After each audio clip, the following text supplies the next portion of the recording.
Nouveau rendez-vous de l'actualité. Bienvenue, merci d'être avec nous. La traditionnelle cérémonie de salut aux couleurs s'est tenue ce matin à Korogo, comme tous les premiers lundis de chaque mois. Dans la cour de la préfecture, civils et militaires ont fredonné en chœur l'hymne national. Occasion pour le préfet d'exhorter les chefs de service à s'impliquer dans la révision de la liste électorale. C'est bientôt la rentrée des classes, mais avant, place aux vacances scolaires pour ces élèves qui ont passé 9 mois sur les bancs de l'école. Avant d'y retourner, certains s'adonnent à différents types de divertissements, quand d'autres ont déjà la tête dans les cahiers et les livres. À travers les cours de vacances, ils souhaitent avoir une longueur d'avance avant la rentrée. Et puis la France aura-t-elle un nouveau Premier ministre cette semaine? En tout cas, ce lundi 2 septembre, Emmanuel Macron, le président français, a entamé une série de consultations. Bonjour à tous, bienvenue. Posons nos valises tout d'abord à Korogo, où s'est tenue la traditionnelle cérémonie de salut aux couleurs ce matin, comme tous les premiers lundis de chaque mois. Dans la cour de la préfecture, civils et militaires ont fredonné en chœur l'hymne national.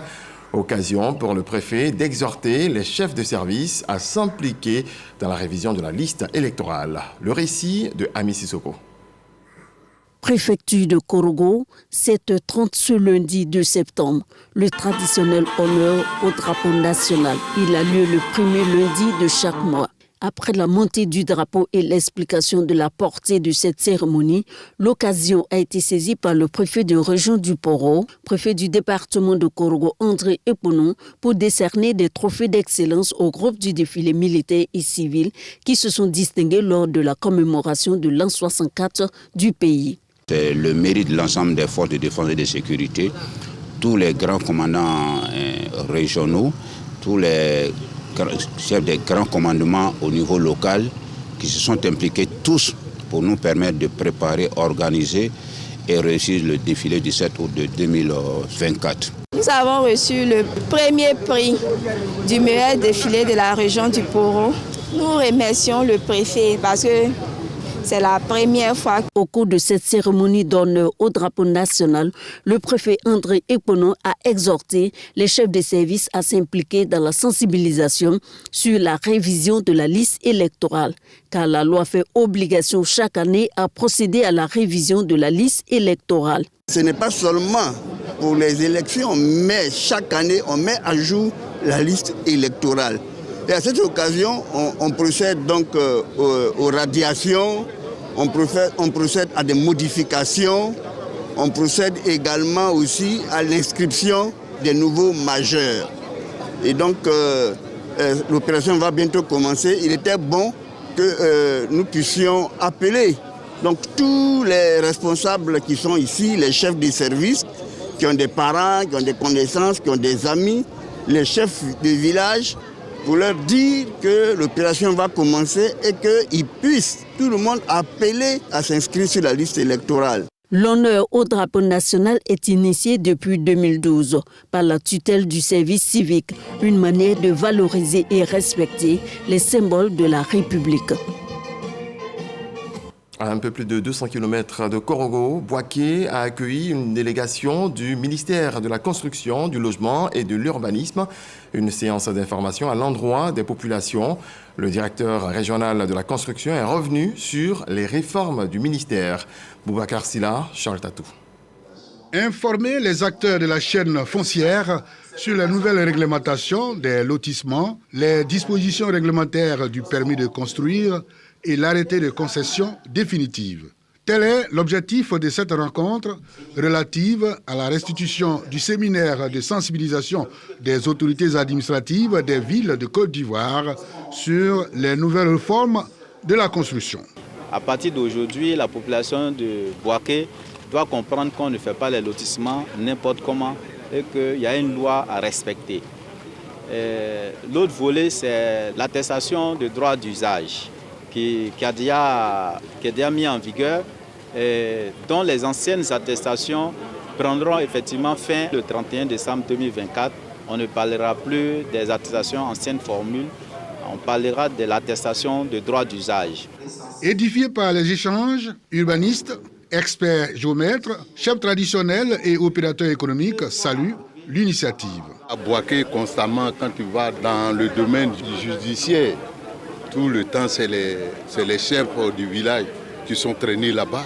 Donc cet atelier, c'est bienvenu pour au moins mettre de l'ordre dans ce domaine-là. Ça vient régler le désordre qui s'installe où n'importe qui s'élève du jour au lendemain pour initier des projets de lotissement. Président de la rencontre, le secrétaire général de la préfecture des régions de Bouaké, Vanyebi François, exhorte les populations à se conformer aux instructions du ministère de la Construction. Cette activité, les responsables de la direction régionale du ministère de la Construction de Bouaké entendent la mener dans tous les quartiers de Bouaké pour une sensibilisation plus accrue. Voilà, la population de Bouaké à l'école du ministère de la Construction.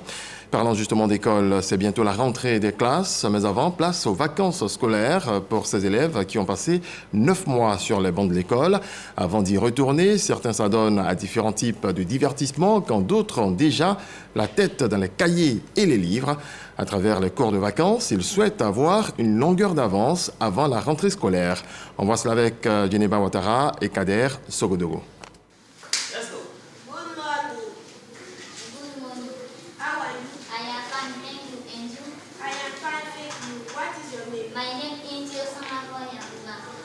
Des échanges en anglais dans une salle de classe. Ces enfants sont des élèves qui vont aborder la classe du 6e à la rentrée scolaire prochaine.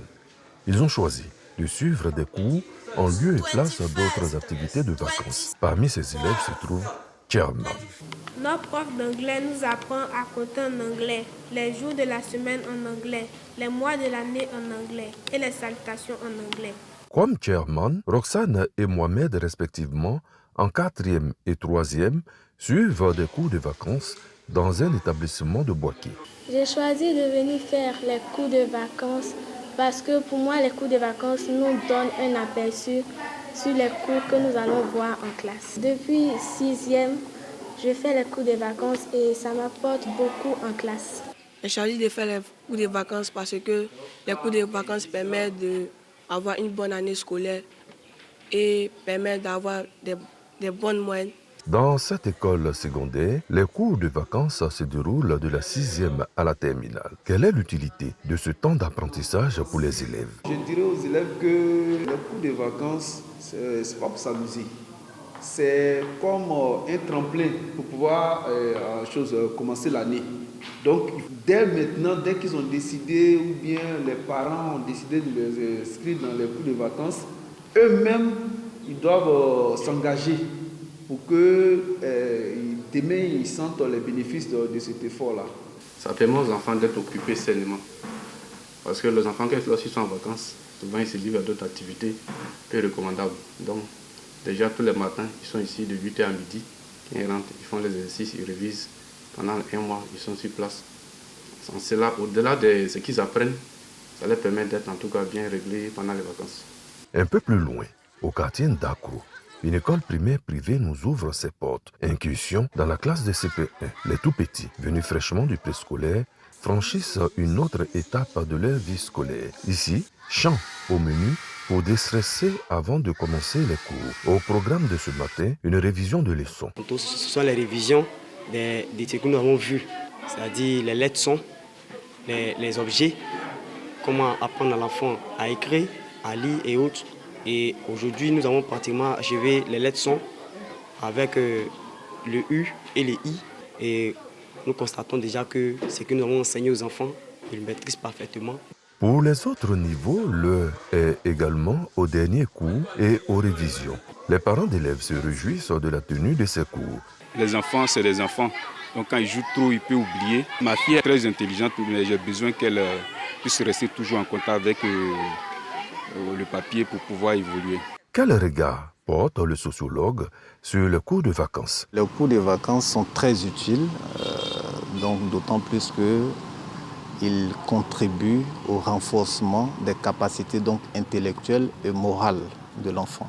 Donc il revient aux parents d'amener leurs enfants à utiliser sainement leurs vacances en octroyant une bonne partie donc, à l'apprentissage au-delà de ce qui a été déjà appris pendant l'année scolaire donc conventionnelle, mais En même temps, donner aussi à l'enfant un petit temps d'amusement, de divertissement. Je pense que ça a aussi une importance. Ça lui permet de dégager l'esprit et de reprendre l'année scolaire suivante en toute sérénité et en toute quiétude.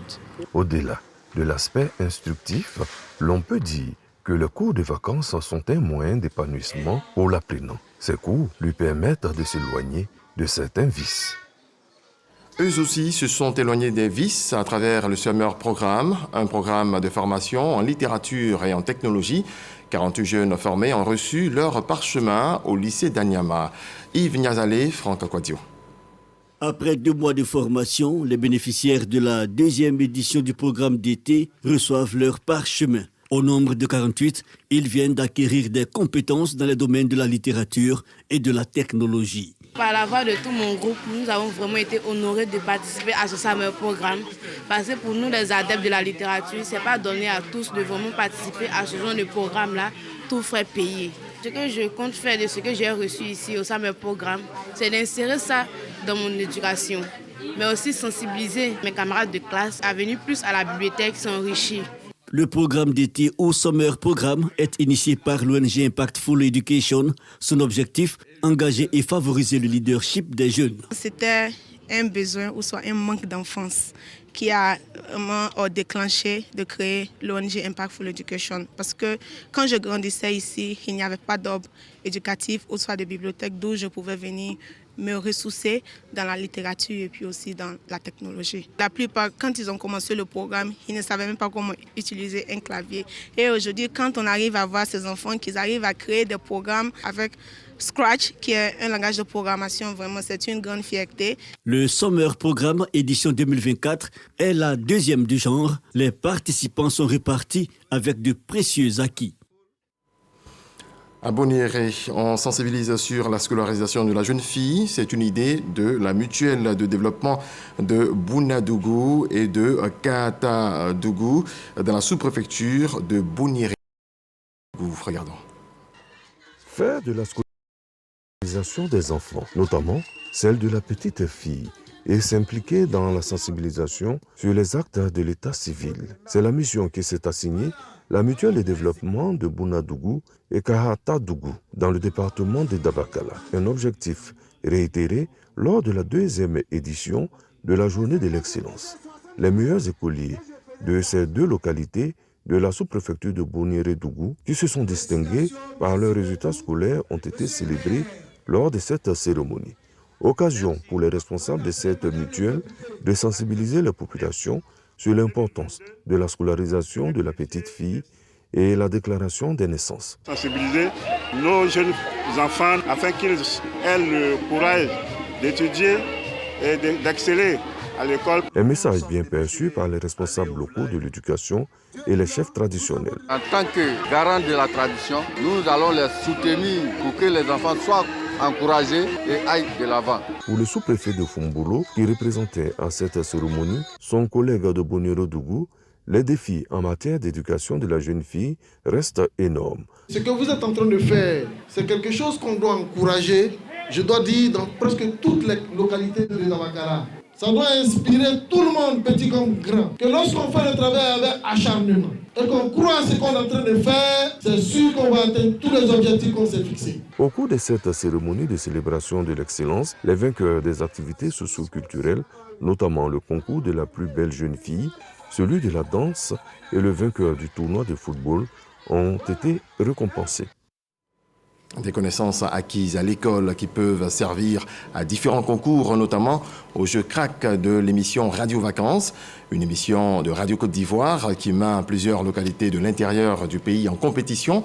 Cette année, c'est la ville de Bongouanou qui a raflé le meilleur prix. Retrouvons Eugène Atoubé à Yamoussoukro lors de la finale.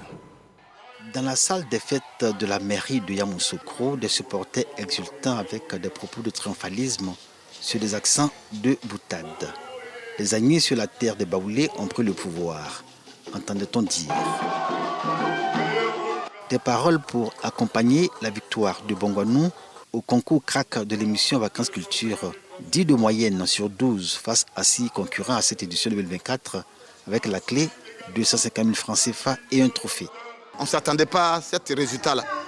Parce qu'à 2 jours, il nous a envoyé une nouvelle On a grouillé, mais Inch'Allah, l'année prochaine, on va rafler tout. Pendant les vacances, on prend le temps avec les experts de la santé d'animer des conférences, des masterclass pour que les populations puissent savoir comment se comporter, comment se tenir, comment se soigner. Ça rentre dans la droite ligne même de ce que le gouvernement attend des populations. Vacances Culture, une émission de la RTI proposée par Radio Côte d'Ivoire qui comptabilise cette année 2024 10 ans de fidélité avec ses auditeurs et les populations dont la cible principale est la frange, comprise entre 12 et 30 ans. Par le canal de ce support de la RTI, les jeunes, mais aussi les populations dans leur diversité, sont instruites et édifiées sur les questions relatives au sida, au paludisme et au tabagisme. Des maladies, mais aussi des fléaux contre lesquels l'État de Côte d'Ivoire mène une lutte hardie à travers le ministère de la Santé, de l'Hygiène publique et de la couverture maladie universelle via des programmes nationaux que sont le PNLS, le PNLP et le PNLTS. Avec la RTI, un partenariat gagnant-gagnant et grâce auquel les messages d'information et de sensibilisation gagnent en portée. C'est une très bonne opportunité pour le ministère de la Santé parce qu'à travers la radio, elle permet de continuer toujours sa mission dans la sensibilisation des populations. Nous arrivons un peu à freiner l'avancée de ces 3 fléaux. Il faut vraiment encourager ces genres de missions. Non seulement ça permet aux jeunes d'être occupés et aussi de s'instruire et savoir beaucoup de choses, surtout les fléaux actuels, le sida, le tabagisme et puis même aussi le paludisme qui est récurrent. La RTI via Radio Côte d'Ivoire avec Vacances Culture a réussi le pari de susciter autour de ce programme radiophonique de vacances l'engouement collectif et l'implication des élus et cadres. L'engagement de leurs responsabilités a été reconnu à travers différents prix et récompenses. Outre le prix du meilleur groupe au crack, le prix du meilleur groupe voyou a été décerné. Il a été remporté par Boukebo. Boukebo qui s'adjuge également le trophée de la meilleure organisation. Et puisque nous parlons d'excellence, sachez que c'est ce que recherche Dioula Tiedougou dans la région du Kabadougou qui vient de signer une convention avec une entreprise spécialisée dans l'agriculture de précision. Objectif, moderniser la pratique agricole. On voit cela avec Khalil Diomandé. C'est une signature de convention qui sonne la révolution de l'agriculture traditionnelle dans la commune de Dioula Tiedougou, région du Kabadougou. Ce partenariat scellé entre la mairie et une start-up ivoirienne spécialisée dans l'agriculture de précision prévoit l'introduction de technologies de pointe telles que les drones et l'intelligence artificielle dans l'agriculture. Cette convention va permettre d'identifier et de pouvoir géoréférencer les différents agriculteurs, les différentes plantations. Ça va nous permettre aussi de s'appuyer sur l'agriculture de précision, de manière à avoir des rendements encore plus grands à travers des drones très pointus en matière de technologie. La commune de Dioula Tiedougou s'inscrit résolument à la pointe de la technologie. Nous allons développer par des drones d'épandage.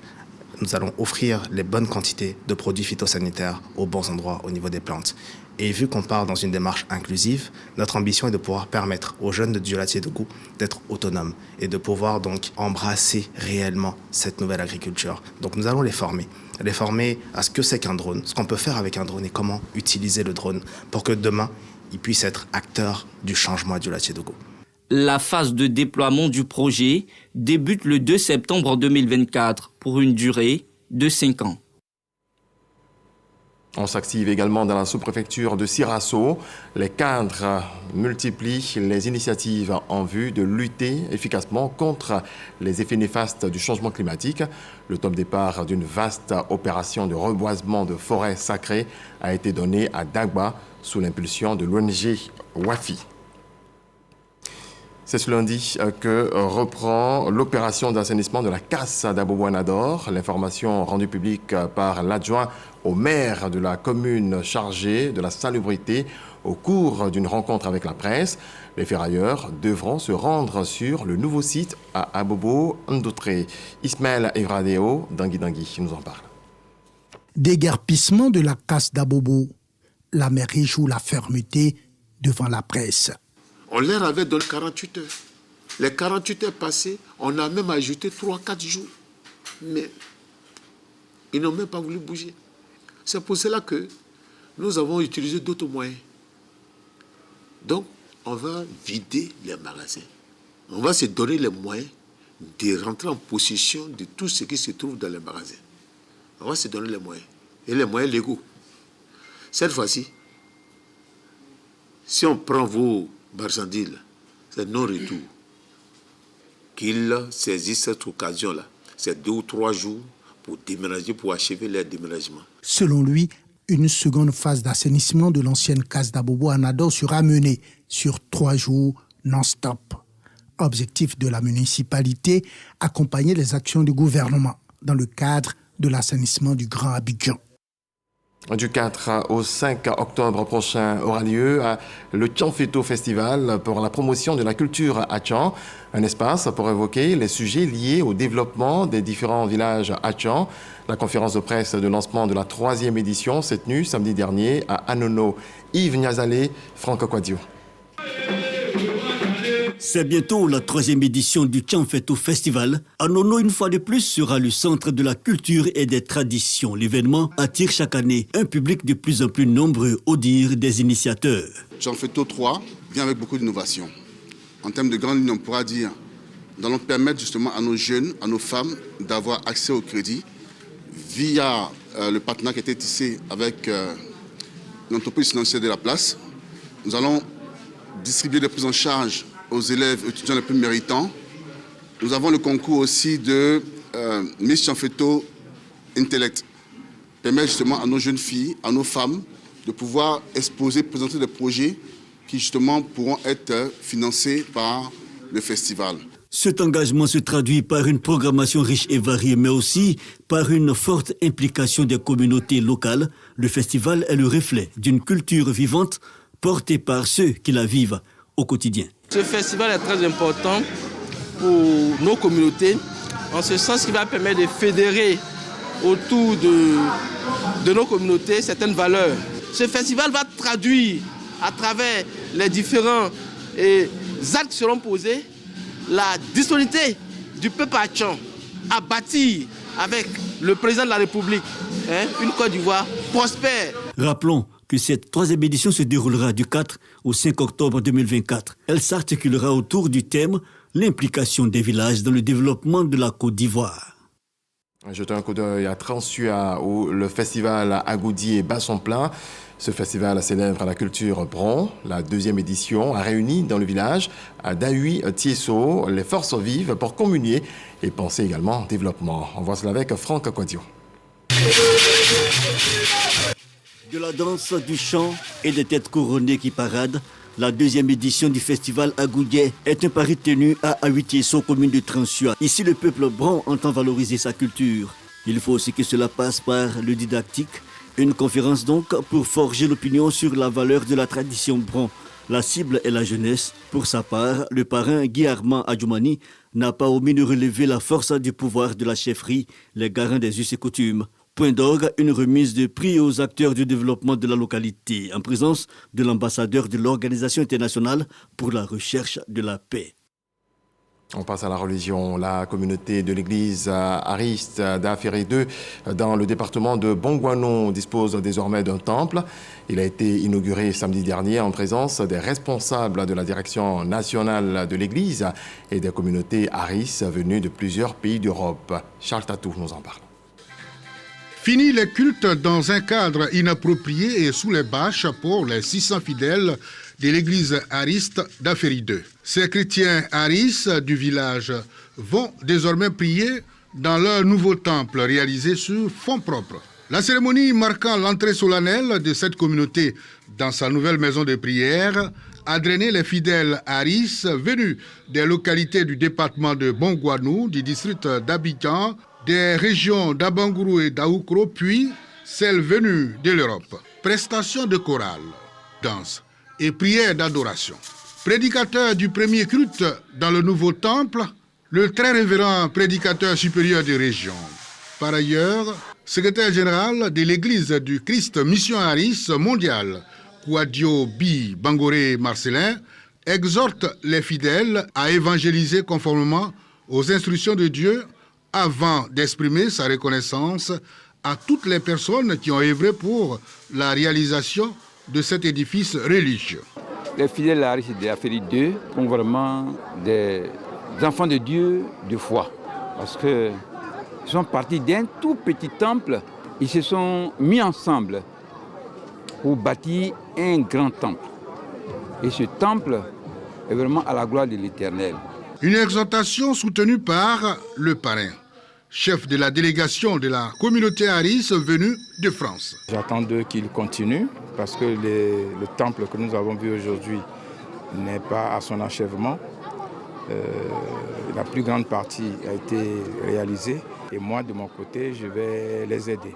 Une procession de fidèles à travers les artères du village a ponctué la célébration. Et du sport avec le tournoi Children of Africa, doté du trophée de la première dame Dominique Ouattara, qui a connu son apothéose au stade Rio d'Anyama, moment choisi par les autorités de la ville pour communier avec les populations. Samuel Meich, Salif Ouattara. L'ombre de la CAN 2023 a plané sur cette 15e édition du tournoi Children of Africa d'Anyama. Les artistes Abomé l'éléphant et Frankie DiCaprio ont apporté de la gaieté dans cette commune où les éléphants ont soulevé leur 3e trophée continental en février 2024. Destinée au U15, la finale d'Anyama a opposé Samba Football Association en bleu à l'APV. Les deux jeunes formations se sont rendues coup pour coup jusqu'au bout du temps réglementaire. Plus réaliste, ce sont les académiciens de l'APV qui s'adjugent finalement le trophée. Deux doublés, signés Blé David et Diomandé Ahmed, permettent à l'APV de jubiler. Score final 4-3 pour l'APV. Je voudrais qu'ensemble, nous rendions hommage à la première dame Dominique Ouattara, qui a bien voulu permettre aux enfants et à toute la jeunesse d'Anyama de vivre des vacances saines dans la joie. Nous voici au thème de ce tournoi qui a mis en compétition 16 équipes de la commune durant un mois. À vous, jeunes athlètes, vous nous avez donné du plaisir à travers de beaux jeux que vous avez produits. À chacun de vous, je voudrais souhaiter une très bonne chance pour vos carrières respectives. Bamba Fatim, maire d'Anyama, a profité de cette finale du tournoi Children of Africa pour annoncer la fin des vacances scolaires. Un acte symbolisé par la remise de kits scolaires aux jeunes de la commune. Restons sur le même tournoi et voyons l'étape de Trècheville qui a connu également son apothéose avec Samuel Meich. Le tournoi Dominique Ouattara est devenu au fil des ans le tournoi majeur des vacances, très disputé par les jeunes footballeurs de Trècheville de la catégorie U14. Pour preuve, l'engouement était palpable sur le terrain comme dans les tribunes lors de la finale 2024 qui opposait AS Babi à Zenox FC. Au terme du temps réglementaire, les deux formations se sont neutralisées sur le score de 2 buts partout. Il a fallu une longue séance des tirs au but, 9-8, pour départager les 22 acteurs et voir la victoire d'AS Babi. Je remercie maman Dominique Ouattara pour ce beau tournoi qui nous a permis de nous amuser pendant les vacances. Et aussi, je remercie le maire François-Albert Amicha. Il y a eu une bonne ambiance, une bonne motivation de toute la jeunesse de Trècheville. Un remerciement pour notre maman.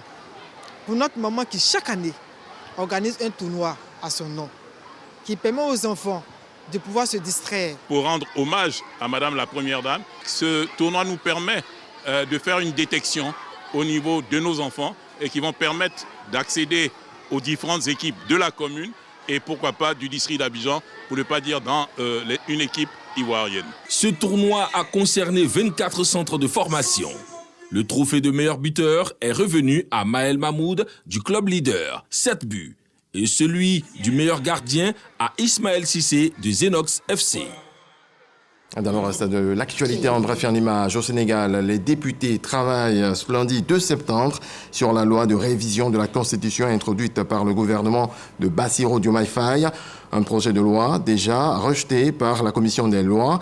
Si les députés ne votent pas en faveur d'une nouvelle constitution ce lundi, l'enjeu reste la prochaine dissolution de l'Assemblée nationale et donc l'organisation d'élections législatives anticipées. Cela risque d'avoir des conséquences sur le vote du budget de l'État. Et puis la France aura-t-elle un nouveau Premier ministre cette semaine? En tout cas, ce lundi 2 septembre, Emmanuel Macron, le président français, a entamé une nouvelle série de consultations. L'ancien chef de gouvernement Bernard Cazeneuve a été le premier invité, reçu au Palais de l'Élysée avant François Hollande, puis Nicolas Sarkozy à la mi-journée. Xavier Bertrand leur succédera dans l'après-midi. Point final. Merci à vous tous de votre attention. Très belle journée.